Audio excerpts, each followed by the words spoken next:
रक्षाबंधन का दिन था। रोशनी अपनी रसोई में पकवान बनाने में व्यस्त थी, क्योंकि उसके पति रोहन की दोनों बहनें अपने भाई को राखी बांधने आने वाली थी। रोहन की दो बहनें थीं। बड़ी बहन का नाम अंजलि था, जो अमीर घर में शादी हुई थी, और छोटी बहन का नाम सुमन था, और जिसका गरीब परिवार में शादी हुई थी। रोहन और उसका पूरा परिवार अंजलि को बहुत जानता और मानते थे, क्योंकि वो बहुत ज़्यादा अमीर थी। इसलिए जब भी इसके घर आती ढेर सारे उपहार लाती।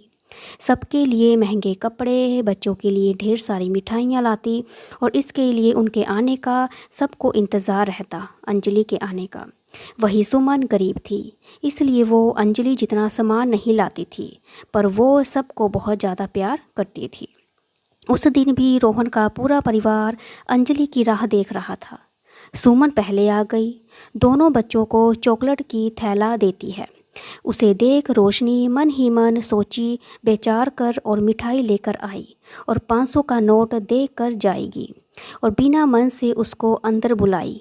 अभी सुमन अंदर आई ही थी, अंजलि भी आ गई, जिसे देख रोहन के दोनों बच्चे सुमन के चॉकलेट के थैले को फेंक देते हैं और अंजलि से जाकर लिपट जाते हैं। वो उसके लिए ढेर सारे उपहार, महंगे कपड़े लाई। दोनों बच्चे उपहार देखकर बहुत खुश हुए। पूरा परिवार अंजलि की खातिरदारी में लग गया। उसे अच्छे से चाय पानी कराया, लेकिन सुमन को कोई नहीं पूछ रहा था। ये सब देखकर सुमन के आंखों में आंसू आ गए।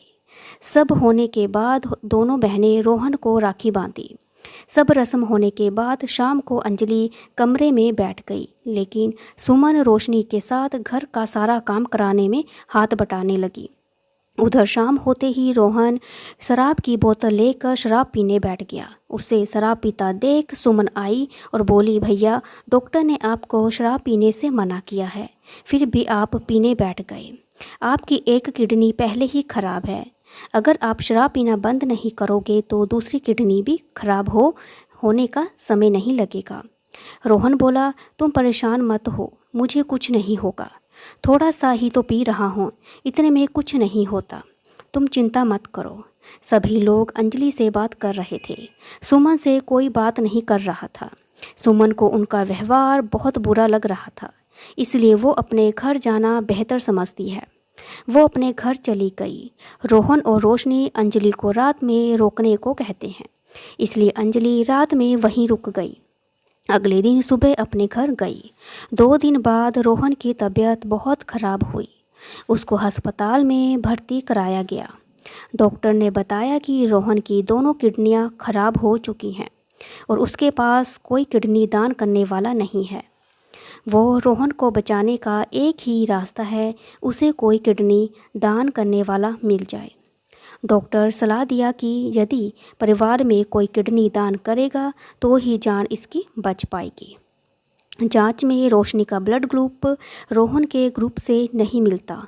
रोशनी अंजलि को फ़ोन कर बड़ी उम्मीद से अस्पताल बुलाती है, उससे सारी बात बताती है, लेकिन अंजलि अपनी किडनी दान करने से साफ मना कर देती है। बोलती है, भाभी, मैं अपनी किडनी नहीं दे सकती। मेरे ससुराल वाले कभी भी इस बात के लिए राजी नहीं होंगे। अगर आपको पैसे की ज़रूरत होगी तो बताना, वो मैं कर सकती हूँ। ये सब बोलकर रोहन से बिना मिले घर चली गई।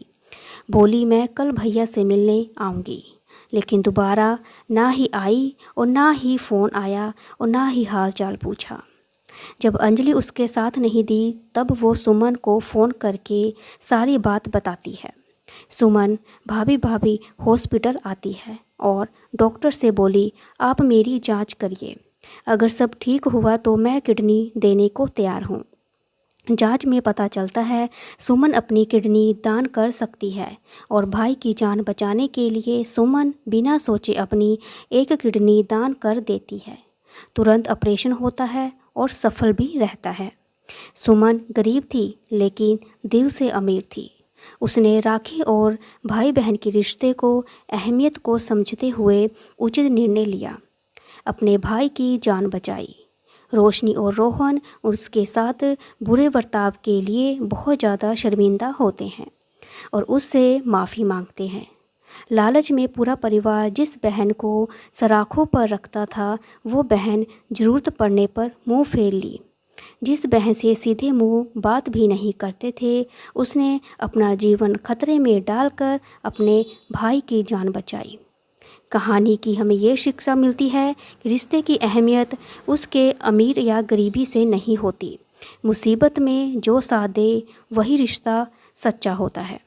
अगर आपको मेरी ये कहानी अच्छी लगी तो लाइक करें, शेयर करें, सब्सक्राइब करें और देखने और सुनने के लिए थैंक यू सो मच।